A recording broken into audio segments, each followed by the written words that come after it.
नमस्कार। बिहार में स्थानीय निकाय चुनाव टल गया है। हाईकोर्ट ने डिसीजन जो दिया था ओबीसी आरक्षण के बारे में, उन्होंने कहा कि ये ठीक नहीं है, सुप्रीम कोर्ट की गाइडलाइन के हिसाब से नहीं है। इस पर घमासान मचा हुआ है। बीजेपी कह रही है कि जेडीयू इसके लिए गंभीर नहीं थी इसलिए हुआ। जेडीयू कह रही है बीजेपी। कोई बात नहीं। हमारे साथ इस समय वरिष्ठ गणों का पैनल है। जग नारायण सिंह यादव जी हैं, पूर्व सदस्य समाज वैज्ञानिक, पिछड़ा वर्ग आयोग बिहार। सुदीप प्रताप सिंह जी हैं, एक्सपर्ट हैं। मनीष पांडे जी बीजेपी से हैं। डॉक्टर राजीव सिंह राजनीतिक विश्लेषक हैं। चलिए शुरू करते हैं। जग नारायण सिंह यादव जी से पूछते हैं पहले। यादव साहब, कैसे देखते हैं इस समय जो सिचुएशन चल रही है उसको? इस सिचुएशन को देखने का ऐतिहासिक कारण है और इस देश में जो परंपराएं हैं, अभी तो लोकल बॉडी ये अर्बन एरिया का हो रहा है और जो बीजेपी जदयू की गठबंधन की सरकार थी एनडीए की 2006 में, उसी समय ये कानून लागू हुआ था और अति पिछड़ा और शेड्यूल कास्ट को आरक्षण दिया गया था लोकल बॉडी में, रूरल लोकल बॉडी जिसको पंचायत आप कहते हैं। और इसी आधार पर पहले भी चुनाव अर्बन एरिया में हुआ। इसी बीच में सुप्रीम कोर्ट का एक रूलिंग आ गया। अब सुप्रीम कोर्ट का जो रूलिंग है वो इतना टफ है कि आरक्षण को बाधित करेगा, क्योंकि 9 मन घी होगा न राधा नाचेंगी। अब आयोग बना करके जनसंख्या का अनुपात, क्योंकि मंडल कमीशन तो सर्वे करके एक आयोग बना के 4-5 साल समय लगा करके एक निर्धारित किया, लेकिन ये बिहार की सरकार के पास या किसी सरकार के पास, जैसे महाराष्ट्र में, मध्य प्रदेश में घटना घटी, तो ये संभव नहीं है। तो एक तरह से सुप्रीम कोर्ट ने जो निर्देश दिया है ये तो असंभव सा है, क्योंकि सरकार चाह के भी 6 महीने साल भर में ही कर नहीं सकती है। लेकिन अब पहले जो ये प्रैक्टिस रहा है, जिसमें मनीष पांडे जी भी जानते हैं, उस समय हम लोग एनडीए में ही थे, तो ये लोग भी साथ थे और चुनाव हुआ भी, और अभी पंचायती चुनाव उसी आधार पर हुआ है। तो ये सरकार अपने विधानसभा में कानून पारित करके लागू की थी, तो इसको लग रहा है कि भाई इसी आधार पर होगा। अब क्या सीरियस होगी, देखिए ये बहुत गड़बड़ झाला है पूरे देश की राजनीति में। और जब से उदारीकरण हुआ है देश में, उसकी अर्थव्यवस्था लागू हुई है, तो मुद्दों के आधार पर इस देश में हमेशा चुनाव होता है, परिवर्तन होता है। तो अभी मुद्दा मनीष पांडे जी का मुद्दा थोड़ा मजबूत है, क्योंकि इस देश में अर्थव्यवस्था और राजनीति से राष्ट्रीय एकता का प्रतीक नहीं माना जाता है। इकोनॉमी एंड पॉलिटिक्स इस देश का राष्ट्रीयकरण में कोई अहम भूमिका नहीं निभा पाई है जैसे यूरोप में निभाती है।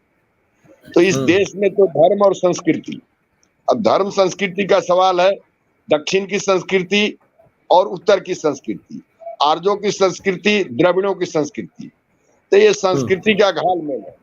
अब देखिए यहाँ अभी चल रहा अंतर्जातीय विवाह का, तो यदि हमारे रामायण महाभारत सब पढ़िएगा, उसका अध्ययन यदि किए होंगे, तो एक अंतर्जातीय विवाह का फेहरिस्त है।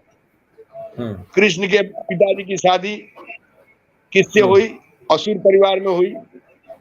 माने पूरे जैसे दुष्यंत थे, उनकी शादी एक जो है अप्सरा की बेटी से हुई, शकुंतला से। तो इस देश की बहुत सारी समस्याएं, सामाजिक और राजनीतिक आर्थिक समस्याएं बहुत उलझी हुई है।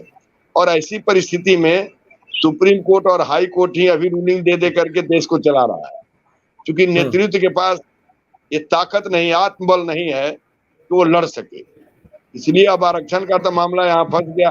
लेकिन एक आरक्षण के उसी आधार पर जो आरक्षण चुनाव हुआ है पंचायत का, तो उसको भी तो सुप्रीम कोर्ट को, हाई कोर्ट को रद्द करना चाहिए। अभी तो गलत हुआ है, तो उसको चुनाव को क्यों कंटिन्यू कर रहे हैं? ये मेरा कहना है कि ये पहले का मामला है, पहले इसी एक्ट पर चुनाव हुआ है।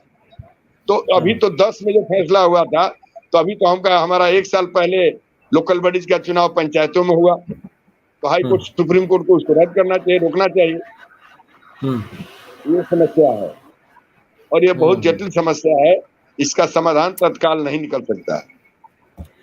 तो चुनाव पे तो असर पड़ गया ना पर इसका? चुनाव के असर पड़ गए, वोट के भी असर पड़ेंगे।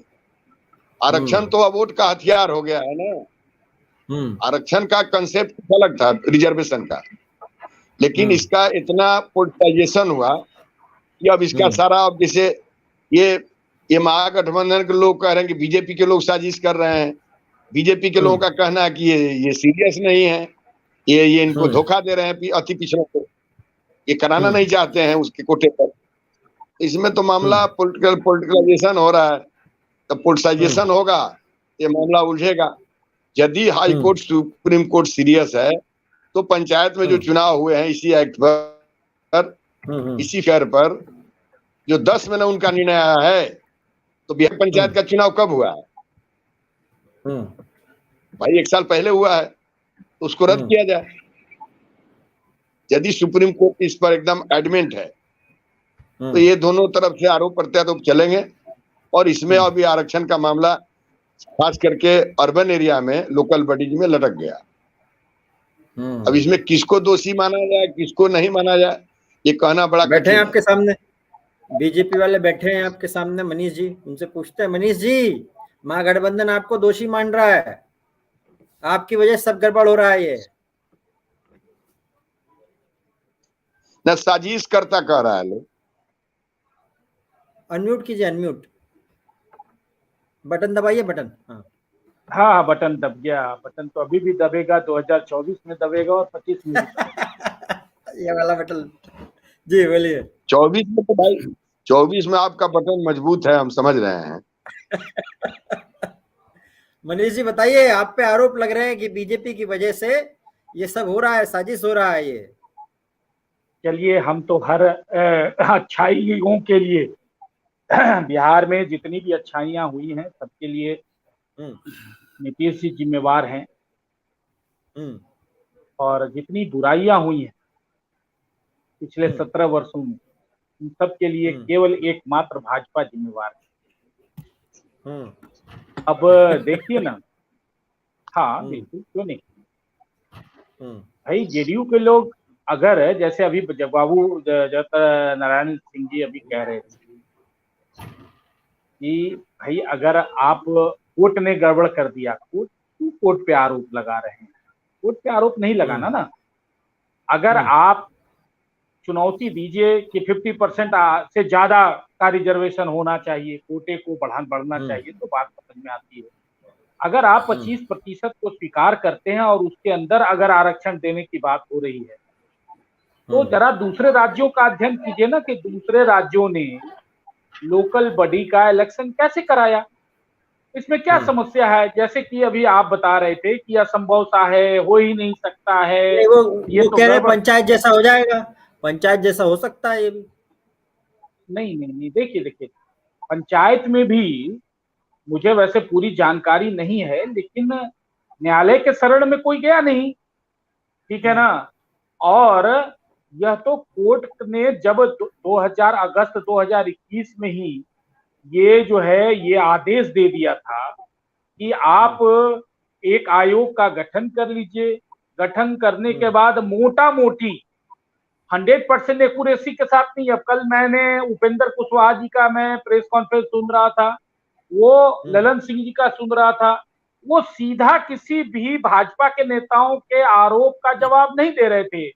वो कह रहे थे भाजपा आरक्षण विरोधी है, भाजपा ऐसे है, भाजपा वैसे है, ये कर रही है, वो कर रही है। भाई आपके शासन काल में 2021 में अगस्त में जब सुप्रीम कोर्ट का आदेश आया, हाई कोर्ट की जब आपको आदेश दिया गया कि आप एक आयोग गठित कर लें अलग से, उस आयोग के द्वारा आप समाज में किस जाति की क्या भूमिका है, क्या वस्तु स्थिति है, आप उसको तय करके एक रिपोर्ट दे दें कि आप किस किस जातियों को किस हिसाब से आरक्षण कर रहे हैं। ये तो आपके हाथ में था।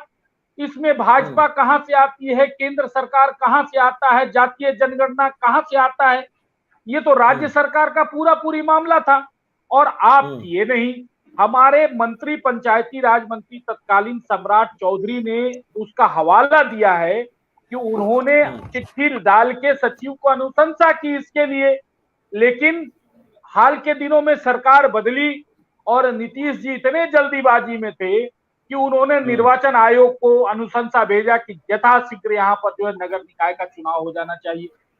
अब देखिए, अगर कोई व्यक्ति ऊंचाई से छलांग लगाएगा तो यह कैसे नहीं माना जाए कि वह अपना पैर तुड़वाना चाहता है, सिर तुड़वाना चाहता है या आत्महत्या करना चाहता है। अब उसके लिए अगर किसी दूसरे को पर आप आरोप लगा रहे हैं तो मैं यही मानता हूं कि यह सोची समझी साजिश के तहत हुई है। और चूंकि 2024 और 25 के चुनाव में जनता दल यू और आरजेडी इसी बात को मुद्दा बनाने वाली है कि भाजपा आरक्षण विरोधी है, भाजपा आरक्षण विरोधी है, इसने देखिए ऐसे कर दिया, ये कर दिया, वो कर दिया। और अभी भी देखिए मंशा साफ नहीं है। अभी भी हमारे सम्राट चौधरी ने स्पष्ट कहा कि आप जो सुप्रीम कोर्ट जा रहे हैं, इनके नेता कह के हम सुप्रीम कोर्ट जाएंगे। सुप्रीम कोर्ट ने जब आपको रास्ता दिखा दिया है, कि आप इस रास्ते से आइए मेरे पास, तो फिर आप सुप्रीम कोर्ट जा रहे हैं बिना आयोग का गठन किए हुए, बिना एक गणना मोटा मोटी कराए हुए, उन चीजों को बिना कंप्लीट किए हुए आप सुप्रीम कोर्ट जा रहे हैं। इसका मतलब आप टाइम पास कर रहे हैं। आप टाइम पास कर रहे हैं 2024 और 25 के लिए। आप टाइम पास कर रहे हैं कि 2024 तक इस मुद्दे को उलझा के रखना है और बीजेपी पर आरोप लगाना है। अरे बीजेपी ने यही काम मध्य प्रदेश में कितना बेहतर तरीके से किया। आप उदाहरण देखिए ना, सीखिए ना उसी से। वहां तो बीजेपी की सरकार है, कैसे कर दिया, कैसे चुनाव करा दिया। तो आरोप लगाने से नहीं होगा। आपकी मंशा बिल्कुल स्पष्ट और साफ होनी चाहिए, आपका नियत साफ होना चाहिए, आप तब जाके यह सारा चीज होगा। आरोप लगाने से नहीं होगा। जनता इतनी बेवकूफ सुदीप जी, देखा जाए तो चुनाव पे, स्थानीय चुनाव पे तो इसका असर पड़ ही गया, क्योंकि चुनाव आयोग ने फैसला ले लिया इस पर। अब पक्ष विपक्ष चल रहे हैं, आपस में गुत्थम गुत्था हो रहा है, समझ में नहीं आ रहा कौन सही है। सुदीप जी देखिए, ये जो पटना हाईकोर्ट का जजमेंट है, ये टेक्निकल जजमेंट है। आर्टिकल 240 में दिया गया है। सुप्रीम कोर्ट गए थे, सुप्रीम कोर्ट के कहने पे छुट्टी के समय में पटना हाईकोर्ट बैठे, चीफ जस्टिस साहब बैठे और उन्होंने ये जजमेंट दिया है। और ये बिहार में जाति और आरक्षण ये मुद्दा रहा है, और ये मुद्दा जो अभी कोलिशन है, जो सरकार में है, ये मुद्दा बना के रखेगी, क्योंकि 2015 में भी कहीं ना कहीं इसी मुद्दा पे वो महागठबंधन का जीत हुआ था। और सुप्रीम कोर्ट और हाई कोर्ट ने बड़ा क्लियरली बोला है, जो आर्टिकल मैंने अभी बोला, कि आपको 3 पॉइंट पे काम करना है। प्रथम कि आपको आयोग चाहिए, दूसरा कि प्रोपोर्शनेट क्या होगा, अर्थात अनुपात क्या होगा, और तीसरा 50% से ज्यादा नहीं जा सकता है। जैसा कि बताया गया कि मध्य प्रदेश में भी ऐसा ही हुआ था, और 1.5 महीना में वहां के सरकार ने उस तरह का सारा जो भी क्राइटेरिया था वहां मध्य प्रदेश हाईकोर्ट का करके उसने इलेक्शन करवा लिया। अभी यहाँ पे करवाना नहीं है, 2024 और 25 तक इस मुद्दा को बना के रखना है। कहीं ना कहीं बिहार के राजनीति बिहार की राजनीति में ये माना जाता है कि जेडीयू और आरजेडी जो एक ही कभी थे, ये लोग आरक्षण के सहभागी हैं, और जो विपक्षी हैं, जिसमें आप भाजपा कह सकते हैं, ये आरक्षण के विरोधी है। इसी मानसिकता पर ये खेल रहे हैं, और ये जो रिस्पॉन्सिबिलिटी है ये हर समय सरकार की होती है। आप सरकार में हैं, आपके कारण क्या गलती हुआ। और देखिए, बड़ा टेक्निकल प्रश्न उसने उठाया है।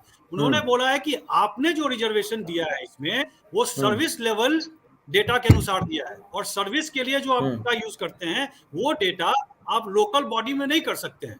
तो क्या बिहार सरकार के जो न्याय मंत्रालय था उन्हें ये ज्ञात नहीं था? ये जजमेंट तो आ गया था सुप्रीम कोर्ट से। तो ये सब होते हुए इस मुद्दे को बनाया गया है, और इस मुद्दे पे फिर से बिहार को बांटा जाएगा, बिहार के जनता को बांटा जाएगा। ऐसे भी डेवलपमेंट पे नीतीश कुमार जी का कोई भी फोकस नहीं है अभी, वो अभी प्रधानमंत्री और इसी सब कार्य पे फोकस है। यानी 2024 के लिए कम से कम एक मुद्दा उठाया लिया गया है, जिसके सहारे नैया पार लगाने की कोशिश होगी। भूपेंद्र जी, एक चीज और मैं बोलना चाह रहा था। अगर बिहार सरकार का, जब भाजपा थी भी और अभी नहीं भी है, तब भी अगर कार्य प्रणाली देखें और चीफ मिनिस्टर साहब कहते हैं कि सारा कार्य मेरा किया गया है, तो उन्हें ये उत्तरदायित्व भी लेना पड़ेगा। ये सिर्फ एक चेकलिस्ट होती है ना, जिसमें आप 50 काम रखते हैं और टिक मार देते हैं। उस काम का जनता पे और जमीन पे कितना प्रभावशाली है, उससे कितना फायदा हो रहा है, नहीं होता है। वो खुद बोलते हैं कि 95% जो बिहार में झगड़ा है, उन्होंने कई बार बोला है, वो जमीन विवाद के कारण होता है। जरा उनसे पूछा जाए कि उन्होंने जमीन विवाद के इस 17 साल में और उससे पहले जो शासन में थे, भागीदारी थे, उन्होंने क्या क्या किया है। तो ये सिर्फ अपना पड़ोस में यूपी में एंटी माफिया वो बना दिया गया, स्क्वाड बना दिया गया वहां पे यूपी में। तो दिवाकर जी ने काम किया गया इस पे। हाँ, उठाया था, दिवाकर जी ने जो प्रश्न उठाया था वो बहुत ही रेलिवेंट प्रश्न था। अगर किसी भी आम बिहारी से आप पूछेंगे, उसे हर जगह भ्रष्टाचार नजर आता है, हर चीज में। जन्म प्रमाण पत्र बनाइए, आपको पैसा देना है, मृत्यु प्रमाण पत्र बनाइए, उसमें भी पैसा देना है। इसको आप कह के कि हमारा विजिलेंस एक्शन ले रहा है, नहीं चल सकता। जी डॉक्टर राजीव शिक्षाविद हैं, यहाँ पर आरक्षण पे घमासान है, और ये सिर्फ इंस्टीट्यूशन की बात नहीं है, ये स्थानीय निकाय तक है मामला अभी। जी डॉक्टर राजीव, देखिए अब जैसा कि जो हर चीज जो देखिए बिहार की जो राजनीति है, मैं पहले बता दूं, अभी मैं बिहार में ही हूँ, 25 वर्षों के बाद मैं बिहार आया हूँ, सीमांचल एरिया में आया हूँ, और मैं जो यहाँ की जो मैं स्थिति देख रहा हूँ, मैं अभी भी विकास के नाम पे जो मैं 25 साल पहले मैंने देखा था, लगभग वही स्थिति है। तो जो सारी जो लड़ाई है, जो बिहार की जो लड़ाई है, वो जो 24 के चुनाव जो होने वाला है, 25 के चुनाव होने वाला है, ये सारी, क्योंकि बिहार जो है राजनीति जो है जाति पे डिपेंड करता है। और अभी मैं सीमांचल एरिया में हूँ, मैं जहाँ कुछ दिन पहले अमित शाह भी आए थे और जिससे बड़ी हलचल हो गई थी। तो देखिए जो सारी जो पर्दे के पीछे जो है, ये तो अभी कोर्ट का आदेश आया है, लेकिन जो असली जो लड़ाई है वो 24 और 25 है। जैसे आप इसमें जुड़ना चाहूंगा, जैसे मैं यहाँ पे हूँ, मैं यहाँ लोगों से मिल रहा हूँ, बात कर रहा हूँ। यूपी में आपने देखा होगा, आमतौर पर ये माना जाता है कि मुसलमान जो है वो बीजेपी को वोट नहीं देता है, लेकिन यूपी में दोबारा सरकार में आई, यूपी ने इस मिथक को तोड़ा। आपने देखा कि रामगढ़ है, कैराना है, वहां पे मुस्लिम बहुमत ज्यादा है, लेकिन फिर भी तो यही जो मॉडल है इसमें मैं पहले भी कई बार मैंने डिबेट में कहा है कि मैं ये देखता हूँ 2024 में जो मेन लड़ाई है वो जदयू मुझे लगता है कि मुझे शक है, मुझे मेन जो लड़ाई होगी वो भाजपा वर्सेस आरजेडी के बीच में होगी। कहीं ना कहीं मुझे लगता है कि नीतीश कुमार महागठबंधन भी नहीं है, मुझे ऐसा लगता है, क्योंकि मुझे लगता है कि नीतीश कुमार काफी अनुभवी नेता हैं, और अगर वो उन्होंने कुछ काफी राजनीतिक अनुभवी है, कहीं ना कहीं मुझे लगता है कि शिवसेना जैसा हाल ना हो जाए। महाराष्ट्र में जो शिवसेना का हाल हुआ है, कि हो सकता है कि, और आप देखेंगे कि जैसे आरजेडी की तरफ से बयान आता है जेडीयू के लिए, कई बार आरजेडी के सीनियर नेता कहते हैं कि नीतीश कुमार को आश्रम खोल लेना चाहिए। तो आपसी कला बहुत है, आपसी लड़ाई बहुत है। तो मुझे ऐसा लगता है कहीं ना कहीं जो मुख्य जो लड़ाई है, इसके पीछे चुनाव है, जाति है, और 2024 का चुनाव है, और मुझे लगता है कि बीजेपी वर्सेस आरजेडी होने वाला है मेन लड़ाई, जो मुझे लगता है। आप जो कह रहे हैं राजीव जी, मैं थोड़ा सा बीच में रुकूंगा भाई। आप जो बात कह रहे हैं कि महाराष्ट्र में शिवसेना वाली स्थिति हो जाएगी, तो मैं हाथ जोड़ के कह रहा हूँ, आप विश्लेषक ऐसा ना कह दे तो ये आरोप भी ये लोग बीजेपी पे ही लगाएंगे कि बीजेपी वालों ने ही साजिश करके ये काम किया, जैसे कि वहां हुआ।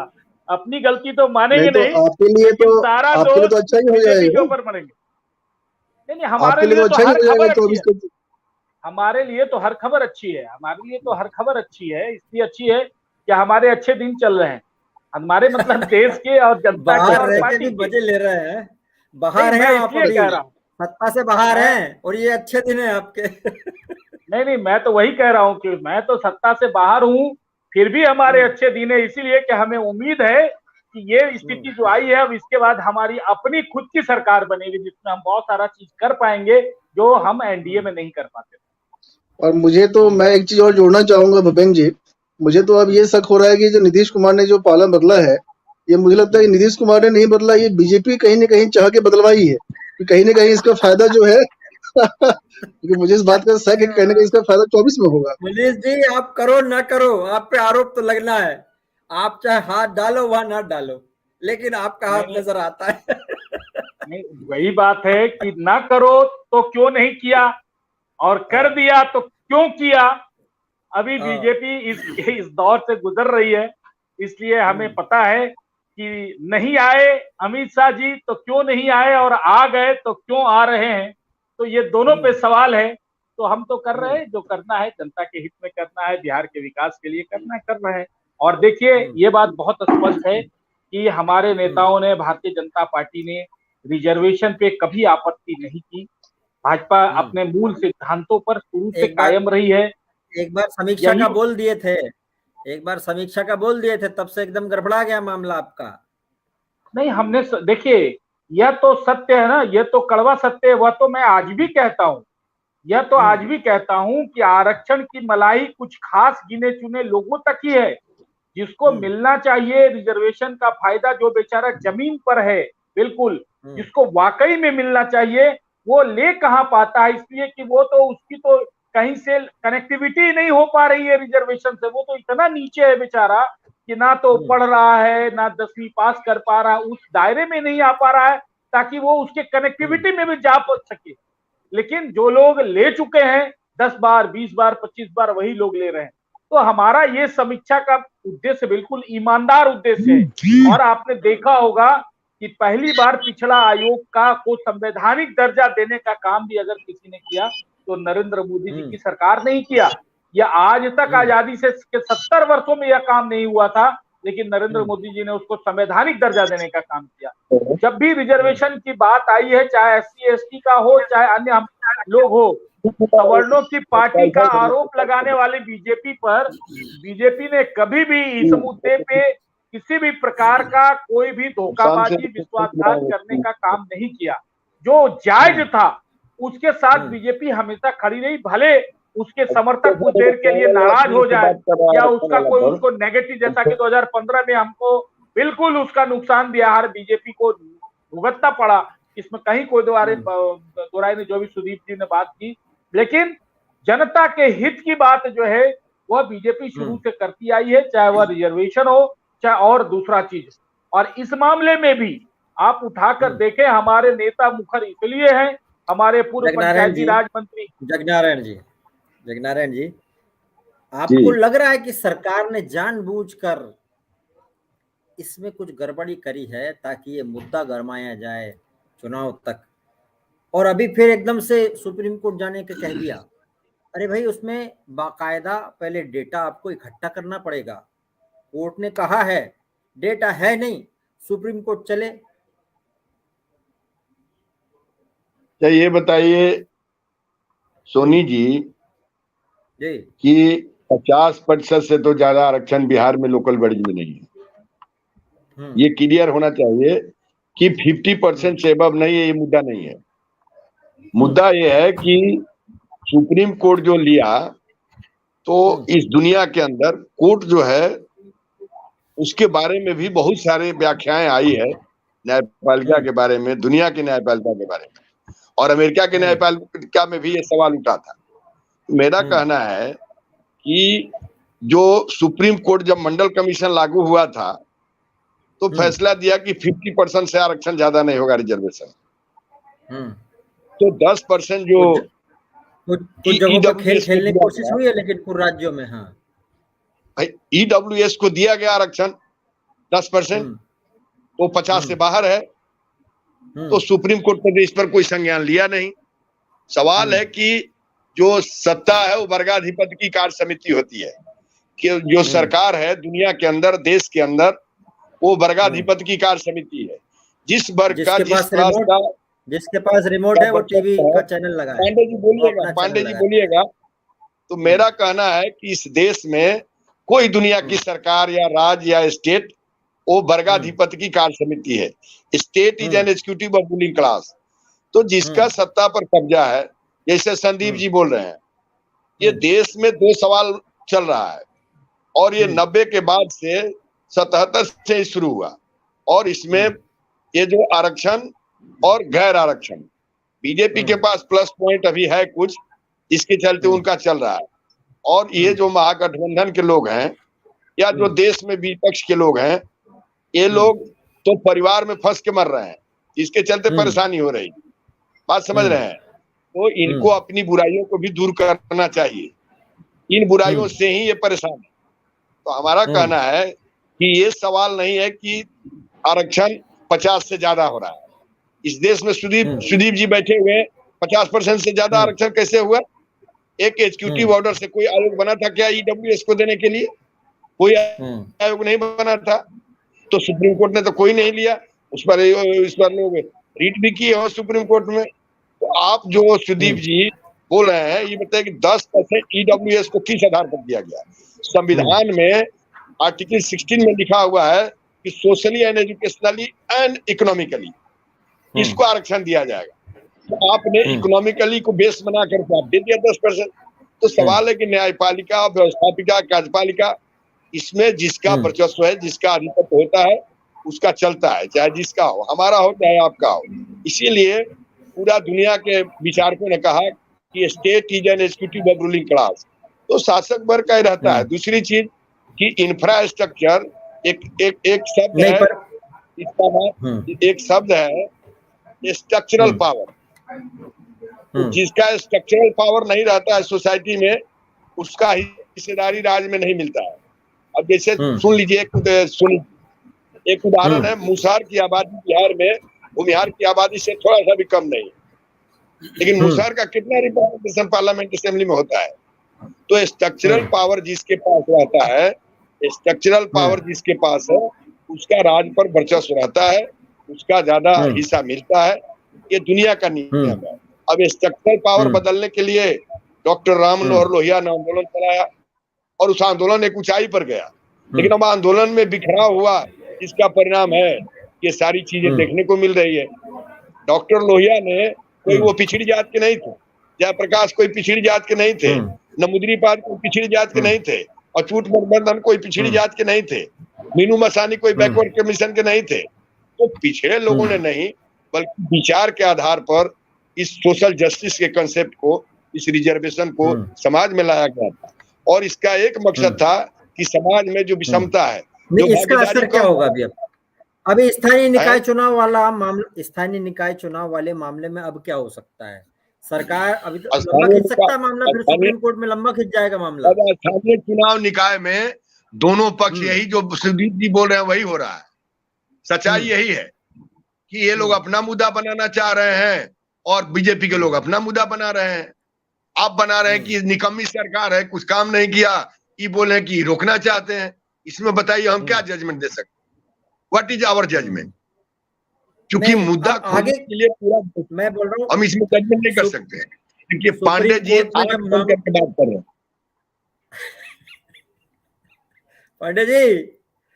पांडे जी कहाँ हैं? पांडे जी सामने ही, आके खोलिए। सोनी जी, हम जो बोल रहे हैं, डॉक्टर लोहिया ने कहा कि इस देश में 3 दुख है। तीन दुख डॉक्टर लोहिया बताए थे। एक दुख बता रहे हैं कि ऊंची जात के लोगों को भी भोजन का दुख है, आर्थिक कठिनाई है, लेकिन उनको मान सम्मान का दुख नहीं है। एक तरह के लोग हैं जिनको गोड़ लगो बाबा, प्रणाम बाबू साहब लोग कहता है। एक दुख ये भी है, लेकिन उनको भी दुख है कि गरीबी है। ऊंची जात में भी गरीबी, ऐसा नहीं है ऊंची जात के सारे लोग पढ़ लिए हैं। पांडे जी बोल रहे हैं, तो क्या सारे पांडे जी लोगों को नीचे तक पहुंच गया है क्या राज का लाभ? वहां भी गड़बड़ी है। एलिट फॉर्मेशन में ये होता है।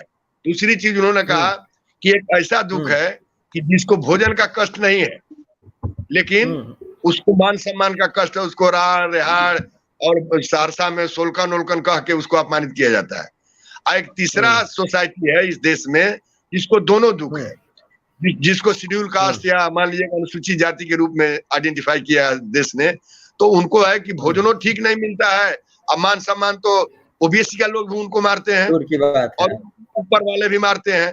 तो वो बेचारे का 3 तरह का दुख है। तो डॉक्टर लोहिया ने कहा कि इन दुखों के परिमार्जन के लिए ये कुछ व्यवस्था विशेष नहीं दिया जाएगा तो ये देश मजबूत नहीं होगा। और देश को मजबूत बनाने के लिए इन तीनों दुखों का परिमार्जन, इसका रेमेडी निकालना बहुत जरूरी है। इसलिए उन्होंने ये कंसेप्ट दिया था रिजर्वेशन का, और नारा दिया था साथ में, सोशलिस्टों ने बांधी गांठ 100 में पिछड़ा पावे 60। लेकिन अब ये गांठ बांध करके परिवार को 60 पाठ पर कर रहा है ना लोग। यहाँ मामला फंस गया है कि 60 का गांठ बांध लिया, की निगाह थी, अब घर में ले जाके अब राहुल गांधी अपने घर में ले जा रहे हैं, अब राहुल गांधी रहेंगे, फलने में रहेंगे, यही सब प्रॉब्लम है। इसलिए आंदोलन बिखरा हुआ है। आंदोलन बिखराव का परिणाम है। पांडे जी आज पीला पहन करके कैसे बोल रहे हैं? पांडे जी बोलिए, आंख खोल के आज पांडे शब्द पे जोर है। पांडे जी बिखराव का लाभ ले लीजिए पांडे। मनीष जी आज क्या और नहीं तो ये बताइए जो आरएसएस के सुदीप जी बहुत देर से कुछ बोलना चाह रहे हैं। मैं चाह रहा था कि सुदीप जी का सुन लूं, उसके बाद मैं जगनारायण बाबू के सारे विषयों पर जवाब दूं। सुदीप जी बोले। भूपेंद्र जी, है क्या बिहार में, जैसे पहले ही बोला, जो आरक्षण जो मुद्दा है, मुझे नहीं लगता अगले 30-40 साल तक ये जाने वाला है, ये रहेगा। और एक बार जान लीजिए, ये सही है कि आरक्षण मिलना चाहिए। वो फिल्म में बोलते हैं काबिल बनो और काबिलियत अपने सफलता पीछे रहेगी, वो सब फिजूल की बात है। मतलब जी होना चाहिए, इसमें कहीं दो राय नहीं है। और समाज के हर एक वर्ग ने इसे स्वीकार किया है। और अपने फायदा के लिए कोई बोलते हैं कि ये वर्ग स्वीकार नहीं करता, ये वर्ग करता, सिर्फ अपना फायदा होता है। लेकिन ये राजनीतिक टूल है, ये पॉलिटिकल टूल है। जब आप दलित और महादलित में, यही नीतीश कुमार जी हैं, जब दलित और महादलित को विभाजन करते हैं तो उनका इंटेंशन क्या होता है? उनका इंटेंशन होता है क्या वो उनको वरीयता मिले? उनका सिर्फ एक इंटेंशन था कि दलित महादलित का विभाजन करके उनको राजनीतिक फायदा हो, क्योंकि उस समय में रामविलास पासवान जी इनके तरफ नहीं थे। तो इस समाज को और हमारे समाज को, खासकर बिहार में भी करीब 20-22 साल से, आप भूपेंद्र जी जानते हैं कि आया हूं वापस, समाज में सिर्फ डॉक्टर राजीव में दोनों में समानता है, आप और डॉक्टर राजीव ने में, और 25 साल बाद वहां वापस पहुंचे हैं जी। वो सीमांचल के हैं, कोसी के हैं। समाज में वर्गीकरण करके और उस वर्गीकरण को एक्सप्लॉइट करना, यही पॉलिटिकल ये है। और पॉलिटिशियन ही नहीं, आप अगर जो भी लोकल नेता हैं उनका भी जो अगर बातचीत सुनेंगे तो वो इसी लेवल पे करेंगे। डेवलपमेंट होना चाहिए, डिस्ट्रिक्ट में लैंड बैंक होना चाहिए इंडस्ट्री के लिए, इंडस्ट्री की क्या पॉलिसी होनी चाहिए, सिंगल विंडो कंसेप्ट होनी चाहिए, ये सबसे कुछ मतलब नहीं है। जाति में आरक्षण मिलने चाहिए, इस जाति को इस समय मिलना चाहिए। अगर भाजपा के साथ गए तो उनकी एक दूसरा सिस्टम हो जाता है, आरजेडी के साथ गए उनकी एक दूसरा सिस्टम हो जाता है। इतना ही बिहार के राजनीति में है। और ये तब तक रहेगा जब तक ये 70-80 के दशक वाले जो नेता हैं वो बिहार से नहीं जाएंगे और नए लड़के नहीं आएंगे। तब नया वर्ग भी तो उधर ही घूम रहा है, पर नया वर्ग भी उधर ही घूम रहा है, उसी के आजू बाजू उनका लिगेसी है, इसीलिए घूम रहे हैं। ये आप समझिए। नीतीश कुमार को सबसे तकलीफ यहाँ पे ये हो रही है कि नीतीश कुमार का जो ईबीसी का वोट था वो नरेंद्र भाई मोदी और अमित शाह जी ने ले लिया है, और जो वोट है वो तेजस्वी जी के पास है। तो नीतीश कुमार को इसी बात की तकलीफ है, इसीलिए ये ईबीसी और ओबीसी आरक्षण पे तमाशा किया जा रहा है। मध्य प्रदेश का उदाहरण है। मध्य प्रदेश सरकार ने जो किया आप करके दिलवा दीजिए, आप क्यों नहीं दिलवा रहे हैं? करना कुछ नहीं है। अच्छा मुझे ये बताइए, आप एग्जामिनेशन यूपीएससी के एग्जामिनेशन देने जा रहे हैं तो आपको मालूम है ना, ग्रेजुएशन चाहिए मिनिमम, 25 साल चाहिए मिनिमम। तो आप क्या कहेंगे कि मैं 30 साल का हूं, मुझे दे दो, और उसके बाद फिर बोलेंगे कि फलाना ने ऐसे कर दिया, चिलाना ने ऐसे कर दिया। ये सिर्फ राजनीति है और 2024-25 तक ये चलेगा। अब 25 के बाद चुनाव परिणाम आने के बाद ये सब ठीक हो जाएगा, क्योंकि हो सकता है नीतीश कुमार फिर इधर आ जाए या फिर अपना कुछ करें। तो सिर्फ राजनीति के अलावा, मतलब आपको लग रहा है नीतीश कुमार जी की राजनीति जिंदा रहेगी? आपको लग रहा है तब भी ना? ये तो बहुत बड़ी बात है। जिंदा रहेगी नहीं रहेगी समय बताएगा, लेकिन कोशिश में है, क्योंकि लोग बोल रहे हैं कि वो सॉल्यूशन तो आपको महाराष्ट्र और मध्य प्रदेश ने दिया ना, अब उसका क्यों नहीं सवाल उपयोग करते? देखिए अगर हम देखें, सुदीप जी की बातों से बहुत हद तक मैं सहमत हूँ, लेकिन कुछ बातों का मेरा थोड़ा तफरका है। देखिए, जब आप बिहार के 90 की राजनीति को देखेंगे उठाकर, 2000 की राजनीति के एक दशक के बाद के देखेंगे, 2010 और 2001 4 दशक की जो राजनीति है, आप देखेंगे वो लालू जी का 15 वर्षों का दौर और उसके बाद फिर एनडीए के शासन का 15 वर्षों के दौर में मानसिकता में काफी कुछ फर्क आया। जिस जातीयता की बात हो रही है, मैं मानता हूं कि वह है और अभी रहेगा भी, लेकिन धीरे धीरे जातीयता की जो धार है वो कुंद हो रही है, क्योंकि जैसे जैसे डेवलपमेंट पहुंच रहा है, सोशल मीडिया है और सच्चाई फैक्ट्स लोगों के पास धीरे धीरे पहुंच रहा है, अब देखिए, यही मामला जो अभी नगर निकाय के चुनाव वाला मामला अगर आज से 10 साल पहले 15 साल पहले आया होता ना, तो इन लोगों को अपने समर्थकों को जो मतलब कि बरगलाने भ्रम फैलाने में ज्यादा सुविधा हुई होती। ये तो भाजपा वालों ने कर दिया, इसने कोर्ट पे दबाव डाल के और यह आदेश निकलवा दिया और इसने चुनाव रुकवा दिया। लेकिन आज देखिए स्थिति क्या है कि इनके साथ परेशानी है, क्योंकि जनता पहले की अपेक्षा बहुत जागी है और भी जो इंफॉर्मेशन टेक्नोलॉजी वगैरह जो है इतना नीचे तक पहुंच गया है कि अब वो सारी चीजें पब्लिक डोमेन में पहुंच रही हैं कि वाकई में गलती किसने किया। जैसे हम यहाँ बैठ के चर्चा करें कि मध्य प्रदेश में अगर हो सकता है तो बिहार में क्यों नहीं हो सकता, और आयोग अगर बनाना है तो राज्य सरकार को बनाना है, अपने ही लोगों को बिठा दीजिए, अपने हिसाब से आप सर्वे करा लीजिए, अपने हिसाब से आप जिन जातियों को प्राथमिकता देना चाहते हैं आप दे दीजिए, और उस हिसाब से रिजर्वेशन एक आप खाका तैयार करके सुप्रीम कोर्ट को दे दीजिए। इतना ही तो सुप्रीम कोर्ट आपको मांग रही है, वो सारा चीज राज्य सरकार के हाथ में है। तो इस बातों को अब जनता समझ रही है, इसलिए जातीय आधार पे आप उठाकर देखेंगे और आने वाले समय में भी यही है कि जब राष्ट्रीय चुनाव होता है देश में, हम लोगों ने 14 भी देखा, 19 भी देखा और 25 24 भी देखेंगे, राष्ट्रीय आधार पर जब चुनाव हो रहे हैं बिहार में भी, तो जाति का बहुत ज्यादा असर नहीं पड़ रहा। असर तो है, मैंने कहा कि बिल्कुल आप सही कह रहे हैं सुदीप जी, लेकिन जिस हिसाब से पड़ता था आज से 20 साल पहले उस हिसाब से वह नहीं पड़ रहा। आप लोग राष्ट्रीय मुद्दों को ध्यान में रखकर राष्ट्रीय चुनाव जो लोकसभा के लिए होता है उसमें करते हैं। हाँ ठीक है कि विधानसभा में अभी भी वो मैटर चल रहा है, लेकिन इसकी जो पोल पट्टी है वह पोल पट्टी दिनों दिन खुल रही है। इसी वजह से हमारे ऊपर यह आरोप भी लगता है सुदीप जी, ये महाराष्ट्र में शिवसेना को खा गए तो फलाना हर अपने सहयोगी साथी को ये जो है मिला रहे हैं, फलाना कर रहे हैं, ढिमका कर रहे हैं। उसका कारण यही है कि जनता के बीच में इनका जो चेहरा है वो धीरे धीरे उजागर हो रहा है। हमारे साथ रहते हुए भी इनकी जो नीति और नीयत है वो जनता समझती है। हम दोनों 100 सीटों पर जब लड़ते हैं चुनाव तो हम 80 पे जीतते हैं और ये 40 पे पहुंच जाते हैं। अब उसमें तो हमारी कोई गलती नहीं है ना, ये तो जनता से इनको पूछना चाहिए कि हम दोनों 100 सीटों पे चले लड़े चुनाव, तो फिर बीजेपी 80 क्यों जीत गई और हम 40 पे क्यों आ गए। देखिए मैं तो ये कहूंगा कि मैं बेसिक बातें कहना चाहूंगा कि 15 साल आरजेडी शासन में रही, 15 साल भाई साहब जो मनीष पांडे जी बैठे हैं ये भी नीतीश कुमार जी के साथ में शासन में रहे हैं। लेकिन मैं कह रहा हूँ विकास किधर है भैया? आपको आरक्षण चाहिए, जाति चाहिए, विकास किधर है? मैं तो 25 साल पहले मैं गया था बिहार से बाहर, वही हाल है। अभी भी आपने जब मुझे बताया तो यहाँ लाइट थी, लाइट नहीं है, ये रोड, मतलब पिछड़ा सब कोई राजनीति पड़ा हुआ है आरक्षण पे, लेकिन विकास किधर है? बिहार का तो विकास, बिहार के बारे में कोई नहीं सोच रहा है, हर किसी को अपनी राजनीति करनी है। तो विकास भी तो चाहिए, क्योंकि बाहर के लोग, जैसे मैंने कहा कि आपने कहा कि भाई साहब बैठे हुए कि वो 25 साल के बाद बिहार से आए हैं। मैं खुद बिहार में आना चाह रहा हूँ, लेकिन मेरे पेरेंट्स नहीं चाहते मैं बिहार में आऊँ। तो क्यों नहीं चाहते? क्योंकि विकास ही नहीं है। तो मैं वही कह रहा हूँ कि आरक्षण अभी भी वही जो है, बोल रहे हैं कि मैं सबको वापस लाऊंगा। इसका जवाब जरूर एक सवाल जी राजीव जी, जगनारायण जी, आप 25 साल बाद बिहार आए हैं, तो आप सीमांचल में गए तो ईस्ट वेस्ट कॉरिडोर में गए थे क्या? आपको तो दिखाई नहीं दे रहा है। East west corridor central government का होता है, स्टेट का नहीं होता है भाई साहब। देखिए सुनिए, उस समय ये पांडे जी की सरकार नहीं थी, हम लोग के साथ थे, ये अटल बिहारी वाजपेयी बनाए थे। सुन लीजिए, आप जो राजीव जी एक विश्लेषक के रूप में, पॉलिटिकल एनालिटिक्स के रूप में बैठे हैं, ये बताइए विकास का क्या पैमाना है दुनिया में? दुनिया के और शास्त्रीय विकास के 2 ही फॉर्मूला मानते हैं। पहला, बहुत बढ़िया, दो शर्त मानते हैं, एक तो ऊर्जा को फ्लोट करिए और दूसरा कम्युनिकेशन को फ्लोट करिए, और तीसरा जो सैटेलाइट में रिवोल्यूशन हुआ जो संचार में, ये 3 ही मापदंड है विकास के।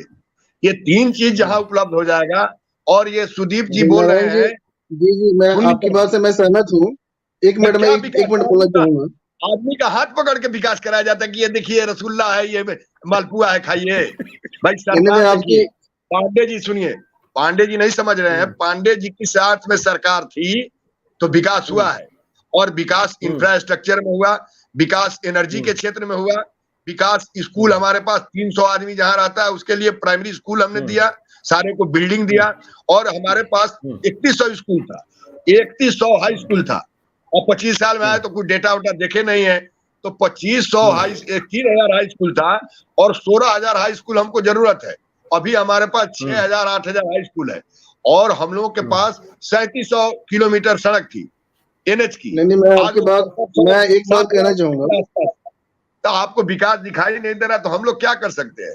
कॉरिडोर से जा रहे हैं सीमांचल, आपको दिखाई नहीं दे रहा है क्या विकास? जगनारायण जी एक बात मैं बस कहना चाहूंगा, जगनारायण एक चीज मैं कहना चाहूंगा, मैं अभी मैं राजनीतिक विशेषज्ञ के तौर पर बैठा हूँ, भूपेंद्र जी ने मेरा पूरा परिचय नहीं दिया है, मैं अपने तरफ से देना चाहूंगा। मैं देश भर में जितने IAS IPS अधिकारी हैं उनको भी मैं पढ़ाता हूँ, तो विकास का क्या पैमाना है ये मुझे अच्छी जानकारी है, और मैंने जो अपना PhD किया है कम्युनिकेशन पे ही किया है, और मेरे देश भर में कई जिलों के जो DM SP हैं हमारे विद्यार्थी है, अभी भी वर्तमान में है, आप भूपेंद्र जी से कंफर्म करिएगा।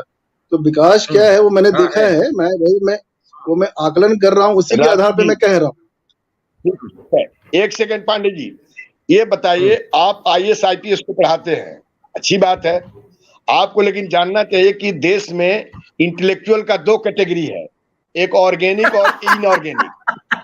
आप ऑर्गेनिक नहीं है, और जगनारायण सिंह यादव ऑर्गेनिक बैठे हुए हैं। निकल रहा है आपको पढ़ाते हैं ना, नहीं, आप वरिष्ठ हैं, आप वरिष्ठ हैं, इस पर नहीं व्यक्तिगत नहीं जाएंगे। कुछ सीखिए राजू जी।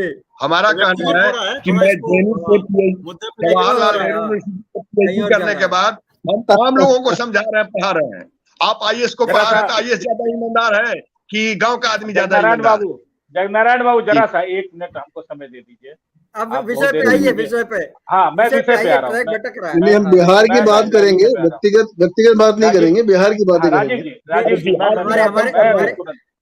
हमारे एक बिहार का बड़ा महत्वपूर्ण विषय था। हमारे एक दर्शक है देवकी नंदन, वो कह रहे हैं मेरा पांडे जी से सवाल है, न्यूज हॉट स्टोरी चला रहे हैं कि नीकू वापस बीजेपी में आएंगे, उनको डिप्टी PM बनाएंगे। अरे क्या बोल रहे हो, नीतीश कुमार वापस बीजेपी में आएंगे? अरे क्या देवकी नंदन जी क्या बोल रहे हैं? बिना बैठक पे चले जाएंगे, तुरंत दौड़ जाएंगे। ये खबर मिल जाए कि नीतीश जी बीजेपी में आ रहे हैं, तो पांडे जी बैठक भी नहीं करते हैं, पार्टी का तुरंत CM हाउस लोग पहुंच जाएंगे। ये लोग भी तैयार है, हो सकता है, कौन नई बात है। जी तैयार हो क्या? राजनीति में पांडे जी तो पिछले बार जब लालू से नीतीश जी अलग हुए थे, तो पांडे जी की पार्टी की बैठक भी नहीं, और सारे MLA CM हाउस पहुंच करके और 4 लाइन में लिखा गया कि हम इनका समर्थन करते हैं। तो छोड़िए, ये सब तो राजनीति में चलते रहता है, भीतर का खेल। अभी भी मैं जवाब दे दूं, थोड़ा जवाब दीजिएगा। हाँ, मैं तुरंत जवाब। देखिए, जहां तक बिहार के विकास की बात थी, इसलिए कि राजीव जी भी बैठे हैं, मैं बता दूं, और अभी विकास नहीं, थोड़ा समय, ज्यादा समय नहीं लूंगा। जहां तक बिहार के विकास की बात है, देखिए बिहार में जो विकास, जिस विकास को जगनारायण बाबू अपने चश्मे से देख रहे हैं, पहले तो मैं उसकी चर्चा कर दूं। तो अगर बिहार के विकास की बात हुई है, तो निश्चित रूप से बिहार बहुत बदला है। बिहार में रोशनी आ गई, रात दिन बिहार में गली नली बन गए, बिहार में रोड, अब पटना का कम्युनिकेशन बदल गया, और ब्रिज बन गए, सड़कों पे, नदियों में पुल बन गए, बड़े बड़े पुल बन गए, सीमांचल में भी आप उठाकर देख लें। तो ये विकास अगर है तो वाकई में विकास हुआ है। अगर ये विकास है तो अब लास्ट, ठीक है ना, लास्ट, लेकिन एक मिनट भूपेंद्र जी, लेकिन ये दुर्भाग्य की बात है जगनारायण बाबू, आप तो JNU से पढ़े लिखे हैं, हम लोग तो पटना यूनिवर्सिटी से पढ़े हैं। क्या एक मुख्यमंत्री जो 17 वर्षों तक राज्य में शासन करे और उसका विजन ड्रोन से शराब पकड़ना हो, उसका विजन डॉरी एक्ट, दहेज प्रथा के खिलाफ मानव श्रृंखला बनाना हो, जो मुद्दे 19वीं और 20वीं शताब्दी के ज्वलंत मुद्दे रहे हों, वो 21वीं शताब्दी में अगर कोई मुख्यमंत्री बैठ के उसके अपने प्रायोरिटी में लेकर अगर शासन और सत्ता को उसमें लगा देता हो, तो आप सोच लीजिए कि वह राज्य कितना विकास कर रहा है। विकास, जिसको विकास कहते हैं, जिसको आज की तारीख में नरेंद्र मोदी का विकास जिस नजरिए से हो रहा है, आप उसी का विकास की अगर आप बात करेंगे तो लास्ट 1 मिनट बचा है हमारे पास। लेकिन मैं एक लास्ट कंक्लूड कर दूं कि बिहार में आरक्षण के नाम पर जो राजनीति चल रही है, नगर निकाय में जिस प्रकार से सरकार का निकम्मापन जाहिर हुआ है, उसका जवाब जनता आने वाले समय में जरूर देगी। जी, लास्ट अब हम देवकी नंदन जी किसी जर्नलिस्ट का नाम बता रहे हैं। सुदीप जी, आज के शो स्टॉपर आप हैं, लास्ट आपका बस। हाँ, उसके बाद हम वाइंड अप कर रहे एक हैं। छोटा सा चीज बोलना था। देखिए, जिनका बताया जा रहा था कि उन्होंने आरक्षण के बारे में ऐसा बयान दिया, उन्होंने आरक्षण के बारे में बहुत अच्छा बयान दिया। उन्होंने बोला जो भी व्यक्ति आरक्षित है, जो भी वर्ग आरक्षित हैं, वही वर्ग बोलेंगे कि मुझे आरक्षण अब चाहिए या नहीं चाहिए। लेकिन पॉलिटिक्स में होता क्या है, चिराग पासवान बोलते हैं कि नहीं चाहिए, चिराग पासवान बोलते रहते हैं कि हमको नहीं चाहिए, बोलते हैं वहाँ। जी, ऐसा बोला गया, लेकिन इसको फैलाया गया क्या कि आरक्षण के विरोध कर रहे हैं। और पॉलिटिक्स में परसेप्शन चलता है, क्या सच है ये बहुत टाइम के बाद आता है, परसेप्शन चलता है। 2002 में क्या घटना हुआ और कितनी लंबे समय तक उस व्यक्ति को प्रताड़ित किया गया, और दंगा देश में बहुत जगह हुए, लेकिन सत्य आने में करीब 12-13 साल लग गए। तो पॉलिटिक्स में परसेप्शन चलता है और भारतीय जनता पार्टी को इस परसेप्शन को काउंटर करना पड़ेगा, क्योंकि जो महागठबंधन है इस परसेप्शन पे स्ट्रॉन्ग फुट पे है। तो इनको उस तरह से काउंटर करना पड़ेगा, वरना 2024 में तो शायद नरेंद्र मोदी का करिश्मा लेके चले जाए, 25 में दिक्कत हो जाए। चलिए, हम फिलहाल वाइंड अप करते हैं। हम बस एक बात कहना चाहेंगे, एक सेकेंड कि जी जगनाथ जी, सोनी जी, बहुत छोटा सा, हाँ, बहुत छोटा सा, जब छोटा बोलेंगे। यहाँ बिहार की जो भौगोलिक स्थिति है, इसको राजीव जी से और सुदीप जी से कहना चाहते हैं। यहाँ का भूगोल बड़ा गड़बड़ है बिहार का, क्योंकि हमारे पास 28-30 जिला जहाँ सीमांचल से लोग आते हैं, और इस सुदीप जी का भी जिला बाढ़े वाला है, भी सहरसा कोई बहुत जगह नहीं है बढ़िया, बाढ़ से प्रभावित रहता है बेचारा वहाँ का लोग। मुझे बहुत बढ़िया लगता है, मेरी मातृभूमि है, इसलिए मुझे बहुत बढ़िया लगता है। काम कर रहे हैं आजकल, वहाँ बहुत काम कर रहे हैं। और नहीं है बाढ़ बिहार के करीब 50% जिला में एक रात रह चुका हूँ, इस तरह से लेके चले ना सुदीप जी। तो जो बाढ़ का इलाका है वो हमारे 38 जिला में करीब 26-27 जिला को प्रभावित करता है, जिसमें बाढ़ का प्रकोप हमको झेलना पड़ता है। अब उसकी इतिहास अलग है, तो उसको हम नहीं रोक पा रहे हैं, क्योंकि इंटरनेशनल नदी है। अब वो भारत सरकार उस पर डैम उनका प्लान बन रहा है, पांडे जी का मामला इंटरनेशनल हो गया, इसलिए भारत से बाहर निकलने लगता है। हमारा कहना कि इंडस्ट्री के सवाल पर जब से उदारीकरण की व्यवस्था लागू हुई है, तो बताइए कि सार्वजनिक क्षेत्र में कोई इंडस्ट्री खुला है क्या देश में?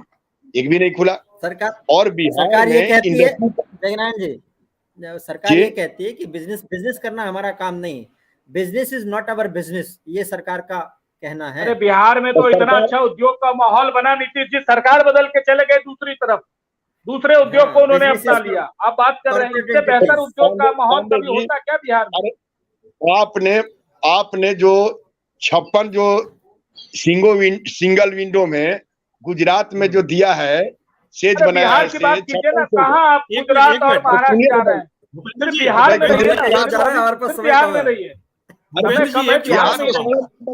जगनारायण जी वही बोल रहे हैं, जगनारायण जी वही बोल रहे हैं जो नीतीश कुमार बोलते हैं। नीतीश कुमार बोलते हैं कि मुझे पैकेज चाहिए, मुझे स्पेशल स्टेटस चाहिए, मुझे इंडस्ट्री चाहिए, और चीफ मिनिस्टर का गद्दी मुझे दे दो। अरे भैया, क्यों आपको दे? जब सब कुछ किसी और को देना है। अब नीतीश जी क्या बोलते हैं, देखिए नीतीश जी, आप हमारी बात सुन लिए। हम नीतीश जी के कोई आंख मुद्दा भक्त नहीं है, हम पार्टी में रहते हैं, लेकिन हम ये आंख मुद्दा वाला काम नहीं करते हैं। यहाँ पर जो जोग्राफिकल कंडीशन जो है, वो कंडीशन बड़ा खराब है। और यहाँ पर जो इन्वेस्टर मीट करा रहे हैं ना नीतीश जी, 3 बार कराया, मैं बोला कुछ नहीं हो निकलने वाला है, इस इन्वेस्टर मीट कराते रहिए, क्योंकि यहाँ का सोसाइटी का जो कल्चर है, संस्कृति, वो भी थोड़ा बहुत कुछ निकला, ऐसे नहीं कहिए।